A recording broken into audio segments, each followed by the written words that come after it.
লাউ বানাইলো মোরে বৈরাগী। হ্যালো, আমি মোনা।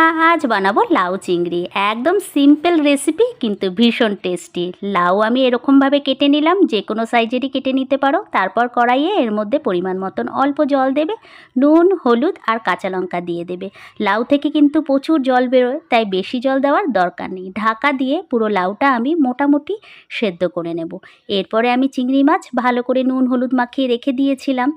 এরপরে কড়াইয়ে সর্ষের তেল গরম হয়ে গেলে চিংড়ি মাছগুলো ভেজে তোমরা তুলেও রাখতে পারো। আমি একটু পাশে সরিয়ে ওই তেলের মধ্যে রাঁধুনি ফোড়ন দিলাম। রাঁধুনির জায়গায় সর্ষে ফোড়নও দেওয়া যায়।